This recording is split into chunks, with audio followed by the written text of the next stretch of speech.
ஐயோ அவரு சுகப்படுத்தினாரு, அவரு அவர் அவர் வந்து கண்ணெல்லாம் திறந்தாரு, சுகப்படுத்தினாரு, வியாதியை சுகப்படுத்தினாரு, இதெல்லாம் சரியாக முடியுமா அவருக்கு? அவரு வந்து செத்தவனை அவர் சாகாம பண்ண கூடாம இருக்க முடியுமா அப்படின்னு கேக்குறாங்க. அப்போது இயேசு மறுபடியும் தமக்குள்ளே கலங்கி கல்லறைக்கு வந்தாரு. வராரு பாருங்க, கல்லறைக்கு வராரு, கல்லறைக்கு வராரு. நேத்து பார்த்தோம், கல்லறை கிட்ட அவர் போறாரு, கல்லறை வழியா போறாரு. அவன் கத்துறான், லேகியோன் பிசாசு பிடித்தவன் கத்துறான். இங்க அவர் கல்லறைக்கு போறாரு. ஏன்னா அவருக்கு லாசருவை தெரியும், மரியாதை தெரியும், மார்த்தால தெரியும்.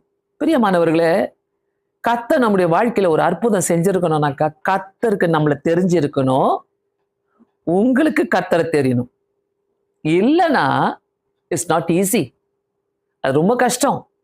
அவருக்கு தெரியும். ஐயோ இந்த 3 பிள்ளைங்க என்ன பண்ணுவாங்க, 2 சகோதரிங்க என்ன பண்ணுவாங்க, இந்த 2 சகோதரிகளுக்கு அந்த சகோதரர் செத்துட்டான்னு என்ன பண்ணுவாங்க? அவங்க வீட்டுக்கு ஆல்ரெடி ஆண்டவர் போயிருக்கிறாரு, அவங்களுடைய ஃப்ரெண்டு, நண்பர் என்று போட்டிருக்கோம் வேதத்துல. சோ ஆண்டவர் மாத்தா மரியா லாசருக்கு ஃப்ரெண்டா இருந்தவர். இந்த இடத்துல அவங்கள பத்தி நல்லா தெரியும், அந்த ஊருக்கு போறாரு. ஆனாலும் சந்தேகம் அவங்களுக்குள்ள. ஆண்டவரே நீங்க இருந்திருந்தா என் சகோதரர் மரித்திருக்க மாட்டானே அப்படின்னு சொல்றாங்க. அந்த அந்த அந்த இடத்துல போறாரு. இயேசு சொல்றாரு கல்லை எடுத்து போடுங்க. அப்ப கூட அவங்களுக்கு நம்பிக்கை இல்லை. எதுக்கு ஆண்டவரே, உள்ள போய் பாடியை பார்த்துட்டு வர போறீங்களா, லாசர் எப்படி இருக்கிறன்னு பார்த்துட்டு வர போறீங்களா அப்படின்ட்டுப்பட்ட சந்தேகங்கள். பிரியமானவர்களே, இன்னைக்கு நிறைய பேருடைய வாழ்க்கையில நம்ம சந்தேகத்தோட தான் உட்கார்ந்துட்டு இருக்கிறோம். சந்தேகத்தோட இயேசுவை ஏத்துக்கலாமா, ஏத்துக்க கூடாதா, யாராவது இயேசுவை பத்தி சொன்னா கூட ஐயோ வன வன வன வன வன வன வன வன வன வன எங்க மாறிட போறோமோன்னு ஒரு பயங்கள். இயேசு ஃப்ரெண்டா இருக்கணுங்க. உங்க வாழ்க்கையில அற்புதம் செய்யணும்னாக்கா, இயேசு உங்க வாழ்க்கையில ஒரு அற்புதத்தை உண்டாக்கணும்னாக்கா, ஆண்டவர் எப்போதுமே பெஸ்ட் ஃப்ரெண்டா உங்களுடைய வாழ்க்கையில இருக்கணும், பெஸ்ட் ஃப்ரெண்டா இருக்கணும். அந்த பெஸ்ட் ஃப்ரெண்ட் ஆண்டவர் உங்க வாழ்க்கையில இருக்கிறாருனாக்கா, any time he comes. Best friend எல்லாம் விட்டுட்டு போயிடுவாங்களா? இல்ல, வருவாங்க. ஆனா இவர் வந்து அவங்கள விட இன்னும் அதிகமானவர். ஆண்டவர் அந்த இடத்துல வந்து அவர் சொல்றாரு, இல்ல அந்த கல்லை எடுத்து போடுங்க. அவங்களுக்கு நம்பிக்கை இல்லை.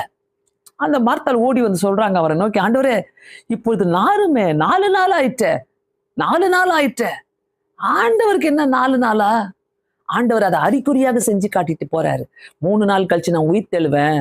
அங்க இருக்குது, அந்த வசனங்கள் இருக்குது. அந்த அதே அதிகாரத்துல ஆண்டவர் 23வது வசனத்துல உன் சகோதரன் உயிர் தெழுந்திருப்பான் என்றார். அதற்கு மாத்தார், உயிர் தெழுதல் நடக்கும் கடைசி நாளிலே.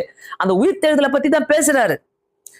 நம்முடைய கர்த்தர் மரித்தவரே கிடையாது, நம்முடைய கர்த்தர் அடக்கம் பண்ணப்பட்டவரே கிடையாது, நம்முடைய கர்த்தருக்கு கல்லறையும் கிடையாது. நம்முடைய கர்த்தர் உயிர் தெழுந்தவர். உயிர் தெழுந்த தேவன் நம்மோடு கூட இருக்க, செத்து போன ஒரு பிரச்சனையும் அவர் உயிர் தேட முடிக்குங்க.